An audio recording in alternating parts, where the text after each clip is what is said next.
Hey, guys. How are you?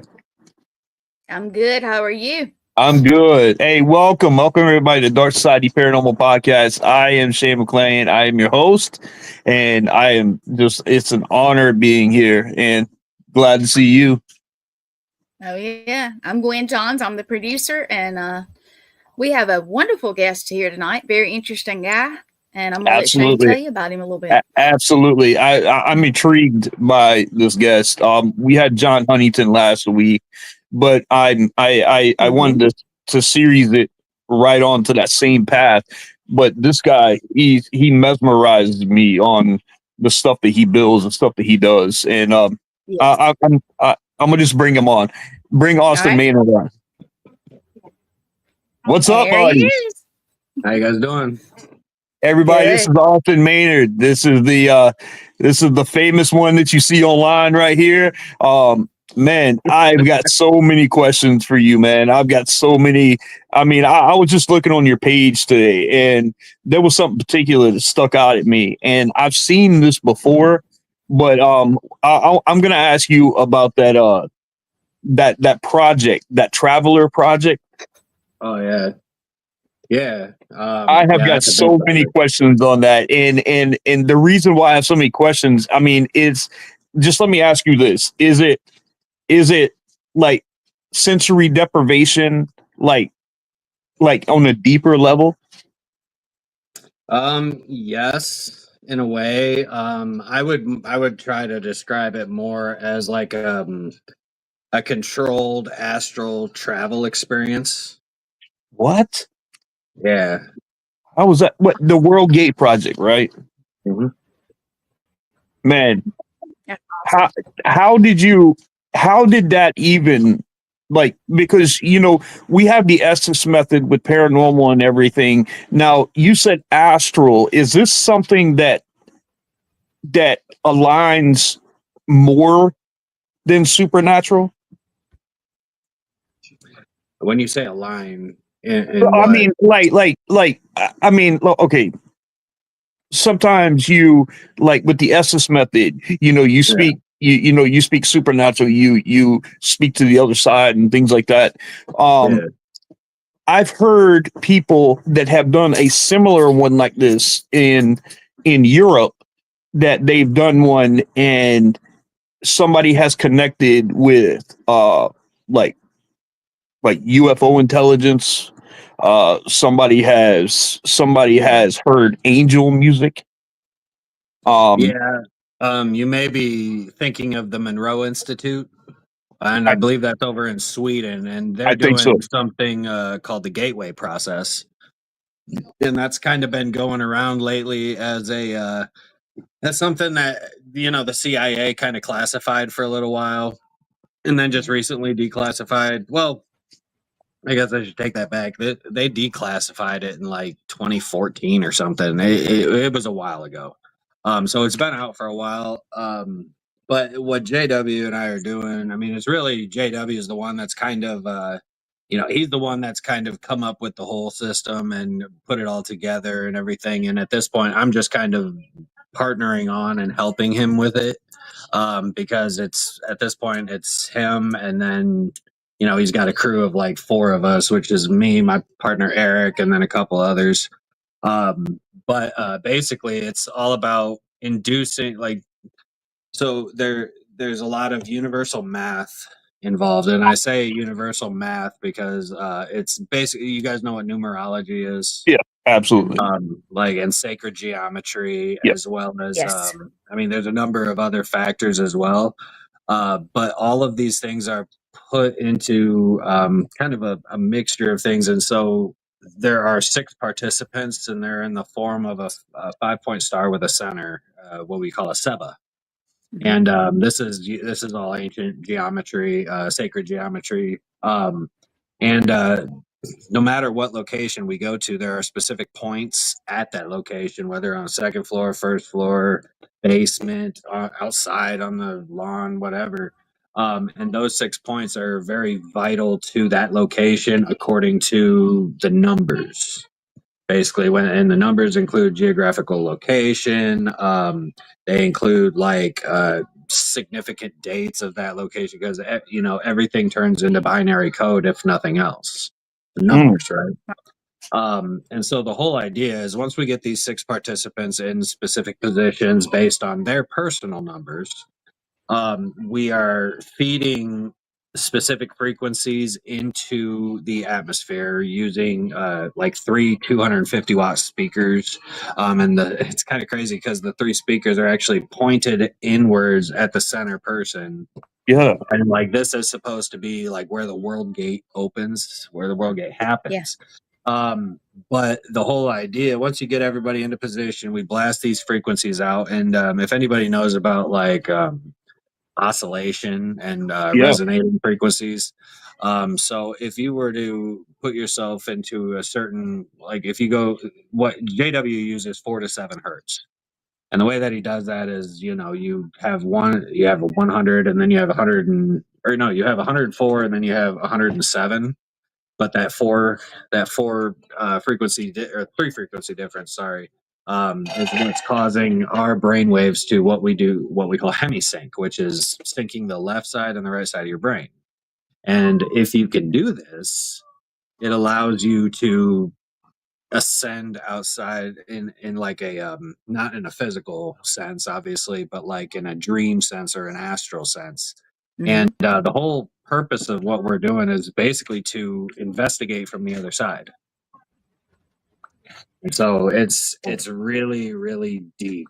So and there's a lot more factors that go into all of it that, I mean, it would take me hours to go through, but yeah. It's so interesting to me, because I've always, like, I'm a part of the Solomonic Order of Saint Michael the Archangel, so I'm in ministry, and I But deal with did you say Solomonic? Solomonic Order of Saint Michael the Archangel. Interesting. Okay. Yep. Okay.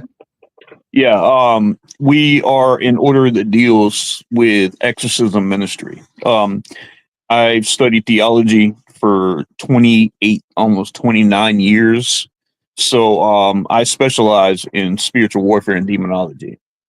So people ask me, I work residential cases, helping people with paranormal issues in their home that are unwanted. And I help cleanse, get everything out. Well, I also do investigating. And I've always found it so interesting when you're able to tap in with the Estes method. And sometimes people can get on and they will not hear anything that you do. But then I'll get on sometimes and it'll be they're having a conversation with me. Yeah. I've always wondered why and how that happens. So one thing that I will point out is that each of these participants, when they are laying in their cots in their positions or whatever, they have soundproof headphones on, and these headphones are being, the frequencies are being fed to them, and they have instructions.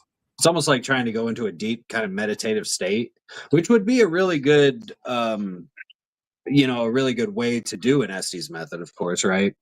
And the Estes method is, of course, very interesting. And of course, the devices that JW and I build, the direct link devices, those are specifically built for the Estes method. And a lot of people don't really know that, but they actually have jacks that are specifically meant for the Estes method to do either a single or a double Estes method. And not only that, record it from multiple places along the audio's path at the same time. But I do believe that there is a level of consciousness that is on a plane on a plane basically that we don't necessarily physically have access to. And I think that that's why the CIA was really interested in this project, because people were able to remotely view places. They were able to see things, see people that are not in the area. They could see what they're doing live, like in real time. Like, they'll get out of the experiment, call somebody. What were you just doing? oh, I was doing this. No, that kind of thing. And I mean, on top of that, the amount of coincidences that really seemed to happen. Like, if you guys ever get a chance to watch the series, it's really crazy. Like how many, like it really like correlations, significant coincidences. I mean, I don't even know if I want to call them coincidences anymore because like they were just so specifically okay. Like for instance, we had one participant, her name was Melissa, and she has a notebook that she does all of her paranormal, like she keeps all of her notes throughout her entire Journaling, career, right? everything. Yeah. Yeah. So she goes back, she was one of the participants, and there's something, the World Gate is all about opening up a portal or a doorway in a sense. And when you think about the ancient symbols for what a portal is, what is it? A spiral. Circle. Yeah, just circle. Yeah. It's a long spiral, right? And so JW and I have a follower that sent us these things. Now they're just a little epoxy, with crystal and copper and symbol, that kind of stuff. So I got this one, but JW, he got one that had 2 copper spirals. And now this lady that sent these to us, she had no idea about any of this stuff.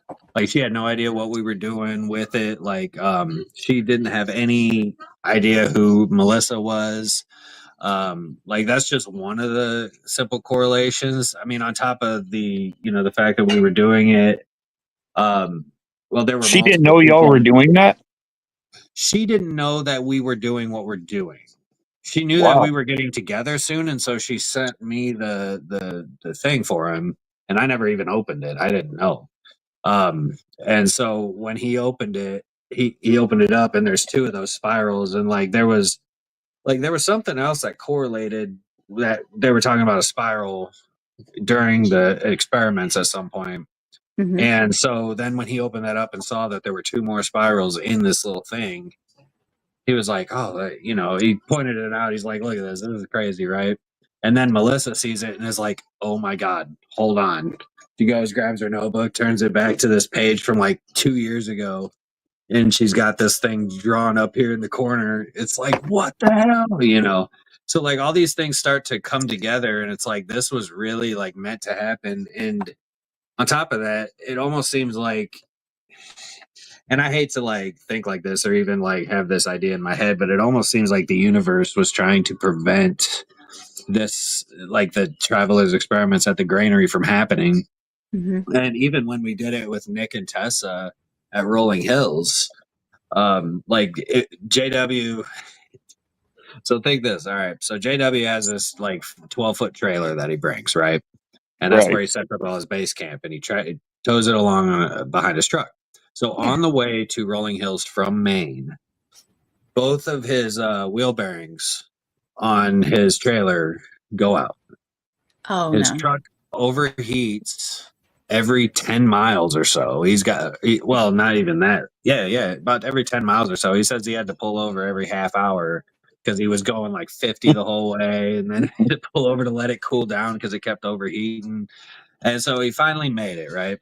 We do the experiment, and everything's crazy, by the way. And then on his way back, no problems. How can we watch? Were perfectly fine. No overheating on his engine. There was no, and so, but it's almost as if and then he had a bunch of issues on his way over here to Ohio too. So, it just seems like we're trying to, it almost seems like we're getting close to accessing knowledge about something we're not supposed to access. You're tapping into something. It happens like that. Yeah. Wow. And I mean, I guess I never even, before I would have never thought that was a real thing or that would even be possible. But the way that I've seen this play out over the last 3 times that we've done this, I mean, it's hard to sit here and say no. I know that the universe is just purely coincidental. Right. Especially, I have found out when you're together with certain people that things like that happen because they don't want you to get together. Yeah. It just Right. happens like that. You guys, let me shout out to some of our folks. Yeah, We got please, Sean. please. Hey, Sean, what's up, buddy? Hold on. I'm scrolling down. You I'm sorry. just Susan, froze up. Victoria. Hey, Susan. Oh, it's not Randy. me with the bad Tracy signal. Okay, Rizzo. good. Yeah. What's up, guys? Anyway, Paul Scott has a question, if you guys wouldn't mind. Go ahead. Let's see if you can see it. Can you see that? I've encountered Austin? a lot of different spirits that have manifested in different ways. Is there a classification system of how spirits, ghosts manifest that can determine the type of spirit or ghost? Ooh, that's a good question. That's an interesting question. So I guess when you say that you've encountered a lot of that have like manifested in different ways. Now, when you say, I guess, could you provide me examples of what you mean? Like, Is it more audio, visual? Like, how did you encounter it? Okay. You mean like, yeah, is it that way? Or I guess that would be my question, because I think that the means of communication is more or less like there's a wider range of possible means, I feel like, than we're even considering. Mhm. But as far as like manifesting physically or visually, like I don't know about that. I guess I don't know how Scott, you if would you want to be more classify. specific, if you want to type, or excuse me, Yeah, Paul yeah. Scott, if you want to be more specific, just type it to me. I'll pop it up. I get where I get the question. I get it. But like he said, there's different variances with it. You know, you have audio, you have visual. Like, how are you connecting with them? Because there's different frequencies go. for audio. Go ahead. He's saying visual sometimes with others present, including people who have never seen anything. Awesome. Okay, so I'm assuming that he means like Visual. So yeah, visually, as far as like an apparition manifesting, or I mean, it manifesting as a shadow person. Like I guess I don't know how many different things a ghost. I mean, I guess it could manifest as a child, but like when you're talking about manifesting as an apparition or a shape shifting, I mean, but like, I guess a shadow blob. My wife sees a lot of what she calls blobs. So, I mean, I Your guess wife that's. sees. Your wife sees. Hmm? Oh Your yeah, wife she's sees blobs and definitely. stuff. Oh yeah, she's definitely a very strong medium, Well, but nice. she doesn't really like. She doesn't always get involved in everything, just because like she doesn't like to open herself up like that much to it. Does she want to come on the show one time too? You say? Do you want? She said. What? You said what?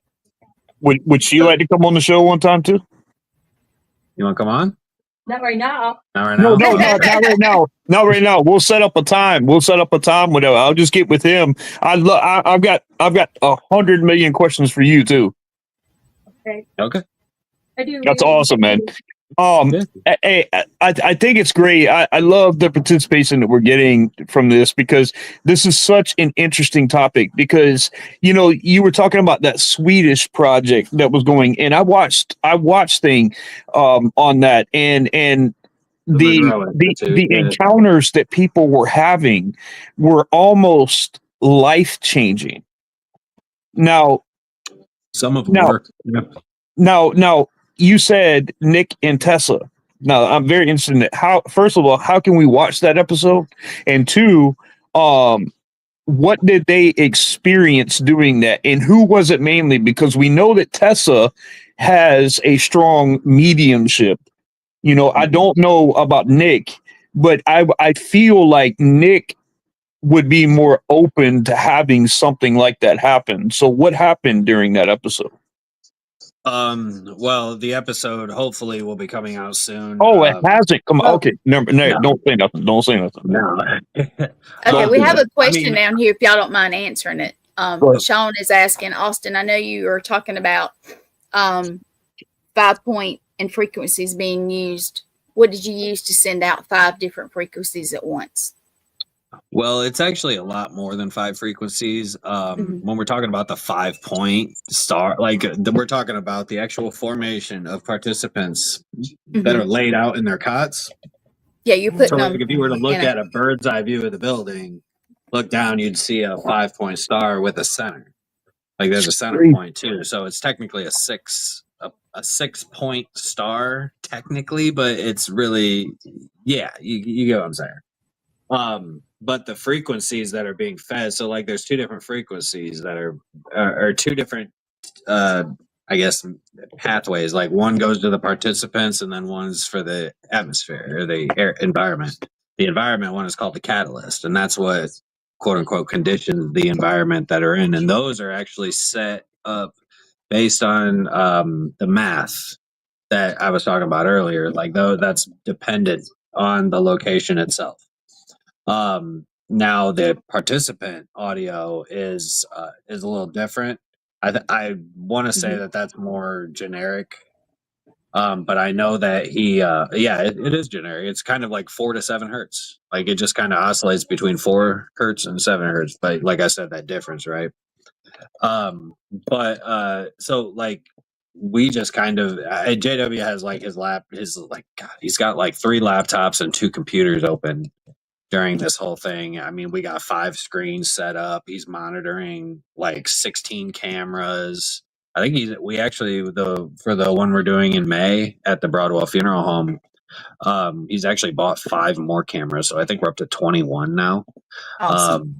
We upgraded and added environmental sensors, so we're going to be able to monitor environmental data around each participant live, like as it's happening. So I mean, really, it's a lot more than just like 5 frequencies, 5 points. You know what I mean? It's really like really complex. That's so intriguing to me. Now It you talk is. about the star, the 5 points and everything. Is there any, like, outside of numbers? Is there any kind of spiritual aspect to that? Yeah, the Seba. Yeah, well, I mean, of course, you got the Jewish, you got 6 point, you got 5 point, with Wiccans and also Satanics. I mean, have you now when you go to these locations, are you tapping in to paranormal? Are you Yeah, or well, that's kind of the whole idea is that like they're going over to a local.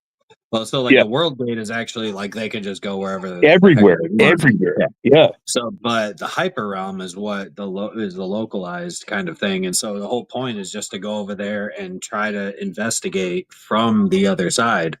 Like, so we're actually gonna be like we're doing a little more with the experimentation in May. One of the things being like while we have participants doing a hyper realm, we're gonna have some people investigate, or we're gonna have I've always been really intrigued by the possibility of people that are under what we call it that are under being able to interact with or like physically see and give us information while they're over there, like interact with our physical realm. So like Wow. that's why we're looking at like the environmental data. And I like one of the tests that I always have wanted to do was like write a word on a piece of paper, right? Hide it somewhere where nobody even knows. Like I hide it right before the experiment and I don't tell anybody what word it is or where I hid it.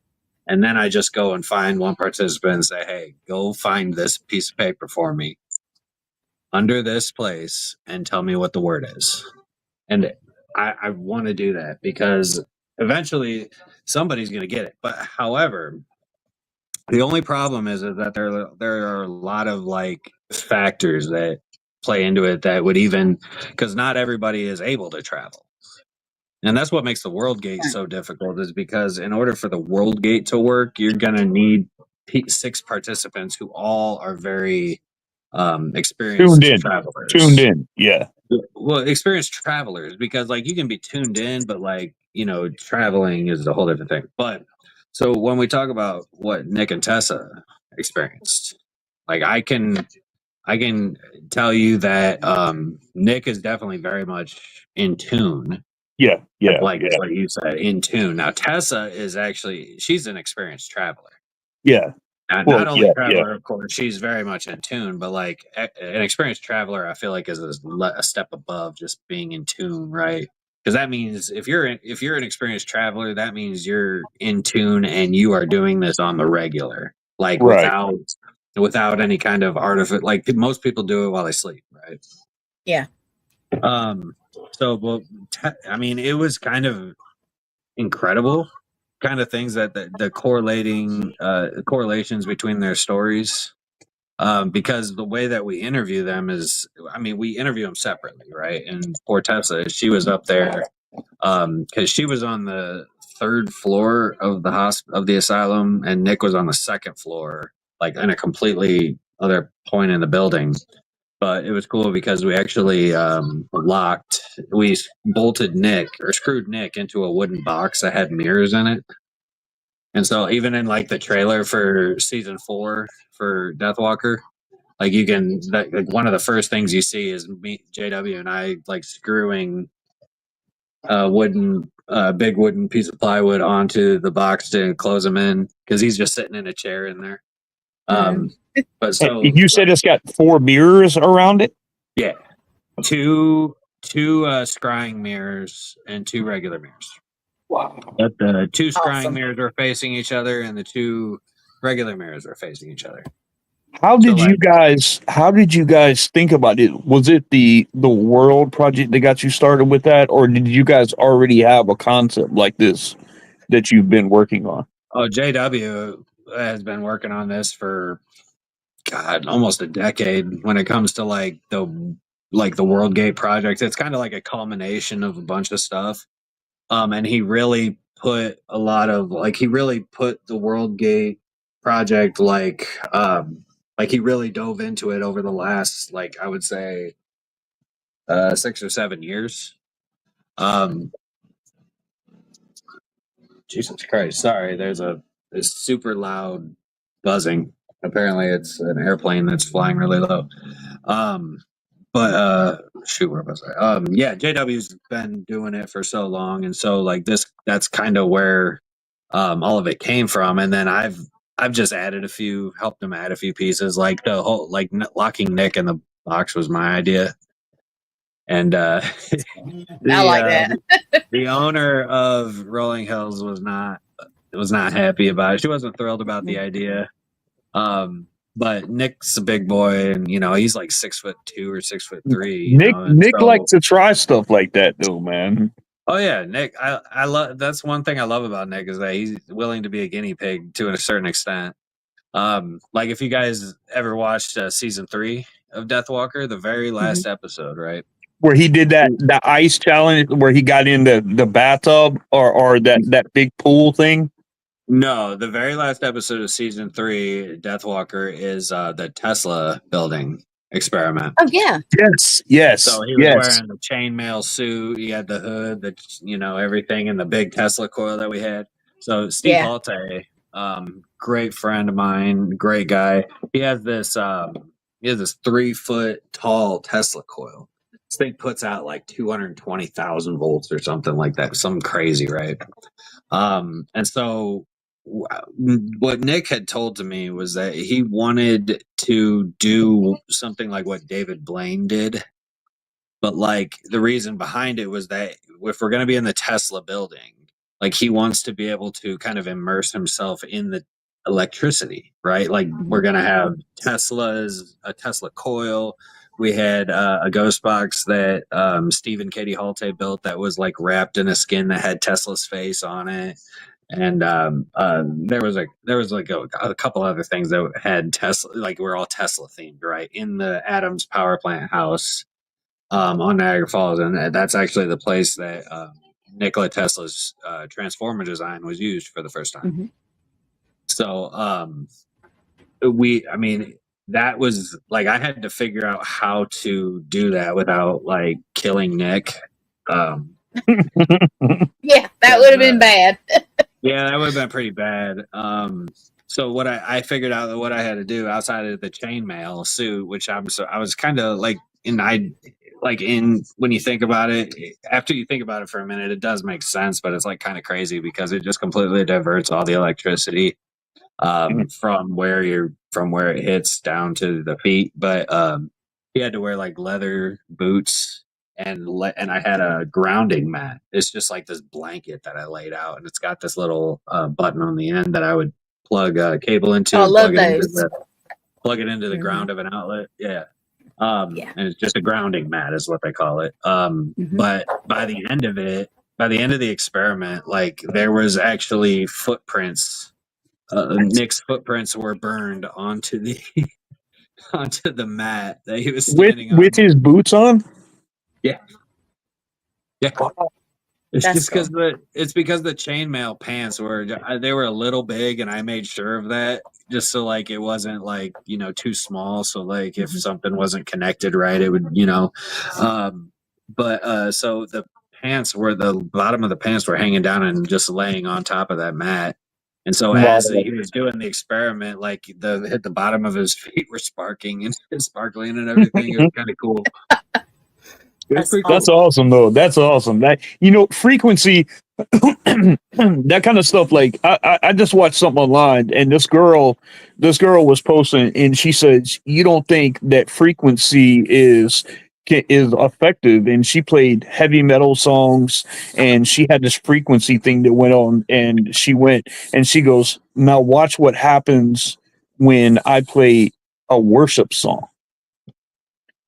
She played a worship song on a higher frequency, and the frequency actually put the design of a cross through the frequency. And I'm like, that's what Sean was asking about. Did you see the comment where he said, yeah, cymatic. Let's see. Dang it. I'm sorry, guys. Yeah. No, that's okay. What? Yeah. So he was asking about symbols. Yeah. It's called cymatics, is what you're Shane, is what you're talking about. And that was kind of discovered by basically you just take a metal plate, you pour some sand evenly on it, and then you put a frequency to this metal plate, and it'll form different shapes based on the frequency. And if you like mix different frequencies together, you'll get different shapes. And I know that there are certain frequencies that will that if mixed together, it'll form the shape of it's actually the like the Templars cross. Yeah. So, and the Templars, of course, when they were established, they were basically like the ones who were protecting the true Christian religion. You know what I mean? Like that was their whole thing. So, I love cymatics and I want to experiment more with it, but I gotta wait for the show's budget to come in so that we can. It was just amazing to me, man, because like she was saying that like heavy metal is a different. Now there wasn't much there, but she said on the spiritual sense of it, she played one that was kind of dark, kind of like very satanic kind of music. Lower frequency. And the thing was putting a head, like you can see the head, and it literally had like horns coming off the top of it like this as it was playing. But then she would play the Christian music and it formed the cross. And I just think that's just miraculous to me that I mean, that just proves that the spiritual realm is real in that aspect. And I mean, do you ever have people like in these experiments that you do ever have like I talked about these life-changing events? Have they ever had something like a breakthrough or something like that happen to where they'll never forget what happened? Oh yeah, I mean anybody that ends up having an experience in the experiments, like everybody, Nick and Tessa have even said like it was kind of, well, Tessa not so much because she's been through it already there. Right, but Nick said that it definitely gave him a new perspective on things, because we're talking about a realm or a plane of existence that majority of people will never be able to see or access. And the people that do have the ability to travel in their sleep or whatever, there's not many. There's not many that can truly do it, and there are a lot of people that say they can do it, but some people may think they got control, whatever. But when you really get down to it, how many people truly have that ability? I mean, it's very small percentage. Now, I got another question for you. Yeah. You talk about the astral projection and things like that. Have you ever heard of any cases to where demonic influence is coming through? I mean, not really. Not really. I mean, well, as far as like, It's possible though. well, when you talk about, you're talking about with travelers, right? Well, yeah. I mean, just going under like that, and I mean, Yeah. even I see people like they're communicating with the Estes method. That they get stuff coming through, and Yeah. electrical transference and stuff. I've got a buddy that did that, and his girlfriend did it and was listening to an EVP. Was listening, and some frequency or word came over it, and it dropped her immediately, and they had to bring her outside because like she was changing, like she was getting angry, she was wanting to attack people, and I mean that was a little crazy, and I'm just wondering, if you're opening yourself to that open of a realm, are you? Could it happen? I mean, could So I will say that there was one during.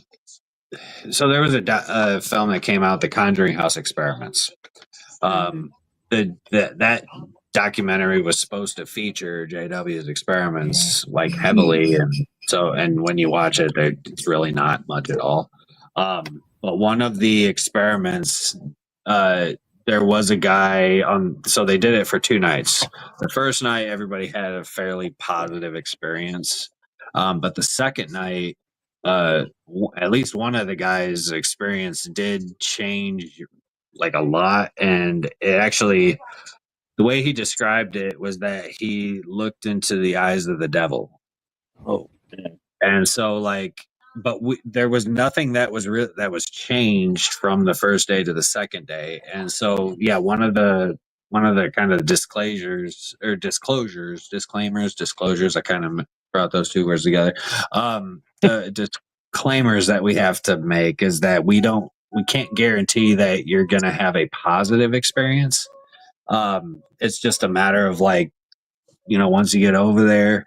But I imagine that you're like each person's like personal energy going into it would play a factor.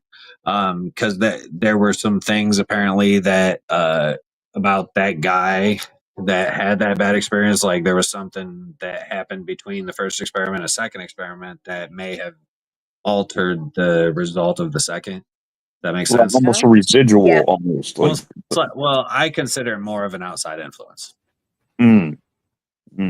that altered his mood, his energy, his vibe, if you want to call it, whatever. Right. Man, this is crazy. I've always been interested in this, man, because I know a lot of investigating and a lot of things that we do are, we try to defy, what science can't really explain. But you guys, when you're doing this, you're utilizing mathematics, science. I mean, so many different elements. I mean, do you guys ever fear like tapping into these things because maybe it will like take somebody to where they can't come back? No, we don't worry about not being able to come back, because the way that we set these things up, like each person is always tethered to their own body. Like we're not trying to, like, this isn't a case where almost like what would be another case, the upside down in Stranger Things, right? Oh yeah, Yeah. Like that's kind of a similar example, but it's not like that. I would say it's more like in Insidious when they go to the further. Oh, all black. Yeah, yeah. I would say it's more comparable to that process where like you just kind of sit, you meditate, you get into this state of mind where your mind is just completely clear and blank and empty, and then you kind of go into this state where you're still perfectly, here you're breathing, everything's like normal. You're just dreaming or projecting one way, but Yes. you're always tethered. Mm. I mean, Tethering is a big thing. Yeah. but I mean, just in case anything does happen, like, because we don't know, 'cause we don't necessarily know, like, if somebody may have an underlying condition and they, Right. they let us know, and then when they come out, they have a stroke or something. Like, we have EMTs on site, like we have nursing and medical staff on site that are prepared for anything, but like we haven't had any issues. And based on everything, the way that we're doing it and the frequencies that are being fed to these participants and in the environment, like the first experiment we did at the granary with the Wraith Chaser guys, Right. Mike G was in the center, and when JW opened the world gate, like at the moment that bunch of frequencies dropped, it's almost like when you think of a bass drop in dubstep, like that's think of it like that. And when that dropped, Yeah. Mike, everybody's still like in their trance, they got their headphones on. Mike pops up and he says something along the lines of like, I'm either gonna puke or I'm gonna piss. I need to get up out of here right now. And so they took him outside, and he was I don't know if he actually threw up or not, but I remember because I was actually in the experiment. So like I didn't even know that he got up, because by the time that we got up and the experiment was done, he was back in his cot and like just played it as if nothing had happened. And that was good because that was helpful for the experiment. Mm. But like he didn't actually vomit or anything, but the frequencies from that drop definitely affected him physically. And that is something that we do point out as well. But we also, we have EEGs that monitor the alpha, beta, delta, gamma, and theta waves. Good. As all of it is happening, we're monitoring that live. So we're trying to cover all our bases. Yeah. Yeah. Man, thank you for sharing that with us, man. I mean, I had to get you because I knew this was going to take up a lot, of this show. But I mean, it's so intriguing, and I think people need to hear about this stuff, man, because we're all into it, but you're actually there, you're actually doing this, and even like some of the equipment. We're looking for participants. We need more participants. Me. Come on south. My wife IDCinstitute.net. I'm gonna have to verify. Yeah. Are you at a computer? And I'll have you a whole group. Yeah. Hey, put it in IDC. I'm on the library now. Oh, okay. No. I'll get my wife to look at it. IDC. IDCinstitute.net, I believe. It's either .net or I don't think it's .com. I think it's .net. IDCinstitute.net. Where is the experiment place? Yeah, we would have you a whole group. Welcome to Idea Institute of Inclusion, Diversity. Is that it? No. That's the wrong one. Okay. Yeah, IDC Institute. You may have to put a dash in the middle. You do. That. Yeah, Okay. you do. All right. So up in the 3 bars up at the top corner there, there is a thing called Upcoming Experiments, and then Broadwell Funeral Home. Yes. And it shows like all the information on how to like participate. I'll send it to you, sign Shane. up and do all that. Yeah. So, we're still looking for some participants. It's actually a week-long thing, and you are allowed to either come for one day or you can come for the week. But we are staying on site the entire time, and so like you'll be able to sleep in the cots if you want, like during like all this stuff. So like overnight, we'll be able to sleep in the location, or you can get a hotel room if you want. It's really not. It's up to you, but it's like going to be a really crazy experiment. Like it's Right. actually a week That long sounds great. experiments inside this house. Yeah. Where would it be? At the Broadwell Funeral Home in Felicity, Ohio. Felicity, So, Ohio. which is actually just across the river from Kentucky. Okay. All right. Oh yeah. Driven on that bridge. Yeah. There you go. I want to talk. We got let's see. We got 15, about 12 minutes. about 12 minutes. Yeah. It's, you're gonna have to come back, Austin. I always love it when you're on the shows. Always. Oh, Well, yeah. I'll come back on with my wife when she comes on. Yeah. Oh yeah, Please for sure. do. 100%. Come on. Yeah.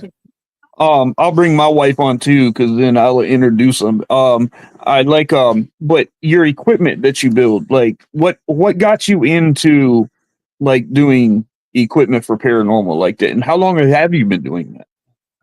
I'll tell you who made me. Actually, my best friends made me get into it. So, you guys know KD Stafford? And who you talking about? Where have I Yes. heard that name? Dude? He's I've he never was met on- him in person, so yeah. So he was on that show Ghost of Devil's Perch and Ghost of Morgan City. But I think he was on Ghost Brothers once or twice. He was on that show with him and Jack and all that. Yeah. I think so. So, but he was actually the one that kind of like bought me my first soldering station and multimeter. And he, like Steve Halte, was actually the one that taught me how to build my first sweep circuit and connect it to a radio to make a ghost box.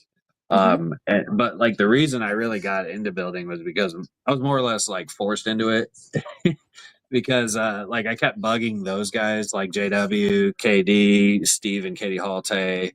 Like I would be bugging these guys all the time, like, "Hey, I got this idea. Can you do this? Can you do this?" You know. And then they were like, eventually, I think they just got sick of me doing it, sick of me asking them. So they decided, no, you need to start building. And so, yeah, that was 2021. I think was when I started.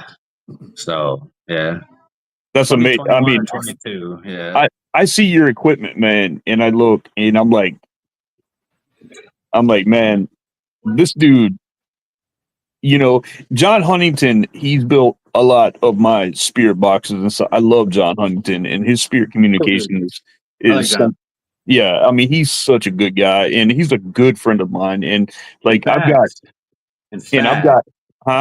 sorry. In fact, I gotta say this. A lot of those spirit boxes that you got from John, if they have his sweep circuit in it, I'm the one that helped him get the sweep circuit to work with the radio. Then I don't know if he gave me credit for that. But I'm just gonna let you say that. I'm just gonna say that's that. good. That's good. I'm glad you did. I'm glad you did because I got into John Huntington, because I started watching, when he would stand at the stove and he would cook bacon, and like his bacon videos and his card videos and stuff. Like dude, it's crazy because when he was doing those was when actually I was like starting to figure things out too. Like that's the crazy thing is that me and him were actually like figuring a few things out together at the beginning.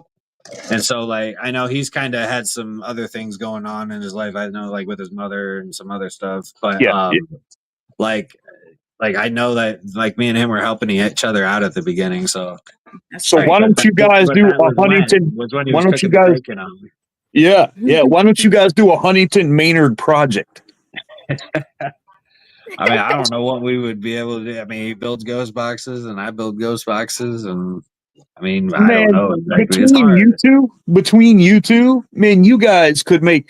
Look, I love ghost boxes. I do. I love them. I love John Huntington's. I've got his original radio, the Huntington, the black radio that was on his YouTube, and they're little Leotech radios. I used to love the two. Well, I've got his original one that he used online, the one that says bacon and stuff like that. I've got that one, and I want so bad to get one that eliminates completely that white noise, but doesn't take away from what's trying to come through. And they do have them out there, and I've heard but the echo, the the reverb and stuff like that is just kind of off.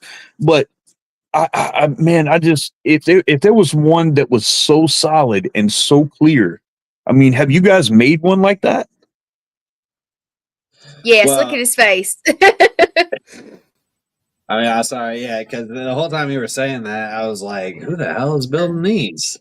Because okay, so there's problems like just even like ideally, like or not ideally. What's the word I'm thinking of? Like, okay, so the way that you get a ghost box that has no white noise in it is by canceling out the white noise that's in the dead stations or unused stations frequencies. Um, and the problem with doing that is that if you basically everything that is left is radio stations. There's nothing else. Like it cuts out everything besides radio stations or loud responses that come through, loud voices.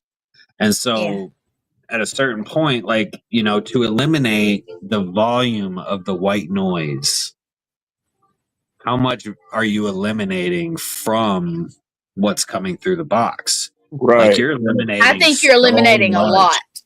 Yes. Oh my god, it's insane. Now I know that they have, there's these clean sweep boxes. Like my partner Eric makes them too. I know Rob Hernandez did it first, I believe, and then there were some others too. But like even the problem with those is that like you can't really control. It's hard because if you don't have the speed up maxed out, like you're not going to get the clean sweep. It'll still have a loud static inside. It'll come through less frequently, but it's still like come through. Then there's a response. Comes through. Then there's a response. So it's like it's really, really difficult to do that. No, isn't it like just certain stations that do the clean sweeps too? No. I mean, the way that the clean sweep is done, it's with the radio module that you have to like kind of tap into with a pulse generator. It's kind of it's not really that difficult, but all you're doing is just tapping into like where you would hold the button down instead. Like instead of holding the button down, you just are using the pulse generator to basically tap it really fast. Is what it's doing. But when you do I, that, I just think it's fascinating. I mean, man, I used to see. I'm old school, man. I'm 47 years old. I had my first paranormal experience when I was 10 years old, and I really saw it. And I've been trying to find it and chase the thing ever since, man. We've used everything from red Solo cups and ping pong balls. I mean, we've used a lot of old school stuff, man. And I've even seen it to where people are using the radios where they stand there and just turn it themselves like this. Yeah. That's before Frank Sumption invented the sweep circuit. Yeah. In Frank 2000 Sumption. and I think it was 2009, I think was when he started building. 2008 or 2009 was when he invented the sweep circuit to make the radio go up and down on its own. Because before that, you know what you had? You had people turning the dial back and forth. Yeah, to do it. And not only that, and then I've also seen to where they I saw someone hook the wires from a stereo system through the white on the like the fuzz on the TV. And for somehow they were connected, and when the spirits would come through and you would hear them talking over the radio, like the outline or whatever of who that was speaking, you could see on the TV. That's the thing that you built for Lee and Matt, sort of the little TV thing. Oh yeah, you could see stuff. Yeah, what? But in a different way. You can see. You built one where you can see the entity, man. Well, I don't know necessarily. I mean, it's possible, and I've captured some really crazy things before using. I tell Litriana that you got to use the burst feature on your camera on your phone, basically where it just kind of takes rapid fire pictures. Oh, and so that way, so as it's like scanning and doing its whole poltergeisty looking thing. Yeah, it you- does you're look like actually that just- sort of. Yeah, and so like you're just basically taking frame by frame pictures. And so then when you go through, you can kind of just click on it and scroll through frame by frame until if I'll you have see to send you the one that I did. And I had no So- idea how to work the thing. And I was totally no instruction except turn it on, see what you can do with it. I'll have to send it to you. Wow. But guys, we definitely something. have like 4 minutes. It's awesome. I'll have to Yeah, show that's it to you. awesome. That's awesome. And listen, I want to have you back too, because I want to show some of your videos and stuff like that, because I'd like for you to explain, you know, your thought concept, because man, I've got questions about that also, like that Boba Fett helmet. Listen, dude, listen, I've seen a lot of crazy stuff, dude. But when I saw that and then the Darth Vader helmet, and I was like, no way. This I guy love that. is not I doing. But what was your train of thought with the antenna on that Boba Fett helmet, man? Now that was that took me a while to like think of, like, because I had that Boba Fett helmet for like 4 months, like, and it was a custom order for a guy, and unfortunately with something like that, I have to like kind of wait for it to kind of hit me, you know. And so one thing I realized was, like, you know, I built this circuit for the proximity detection. It's that candle that I do. Yeah, I love that. And I realized Yeah, I like that. that the when you take that helmet has that antenna will pop right off regardless. And Yeah, I saw it. It's just difficult to get back on. No, it's meant to pop off. It's just Well, I meant know, to but do I saw you were having trouble popping it. It didn't want to stay back on. Yeah. Yeah, with one hand, yeah, because it like snaps in. And so with the 4 leads, I was able to have battery power go to bottom 2, and then the leads for the light and everything go to the top 2. And so like it just kind of worked perfectly, and I was like, dude, I could do that. Hell yeah. All right. So that's kind of where that went. You know, why can't I just wake up, you know, and think about doing something like that, dude? Like that's like genius stuff there, man. It's something that, like, again, like it took me months to figure this out and to like even think of it and to like realize that those were the connections that were being made with the antenna and the LED at the top and everything. So like that was what really, like, it took me a while, but it like eventually clicked in my head. So yeah, he's sitting there saying, "Oh, it took me months," and I'm thinking, man, you guys, I hate to cut you off, but I got another show in like a minute. So okay, all right, hey, Austin, listen, man, I appreciate you coming on. Come back. Yeah, and I want to have you back on. Tell your girlfriend I look forward to speaking with her too, or your wife, and you know we want to really have you back on, man. We really appreciate you. Okay. Yeah, for sure, man. Thanks for having me. And you can stay backstage and you guys can talk. But I'd like to talk to you, man. So don't get off, okay? All right, man. All right. Shane, close us out. Well, man, I don't even know what to say right now. I mean, he has got something incredible. If you guys go and just look him up, Austin Maynard, just look at his equipment, look at his videos, and just go check him out yourself. I mean, if you're as intrigued as I am about that stuff, just go check him out. But I want to thank you all for coming on. Thank you for spending time with us. Thank you for coming on, asking questions. And we're going to have awesome guests next week too. But we look forward to seeing you guys, and you guys have an awesome night. All right. Be blessed always and stay spooky. Peace, people.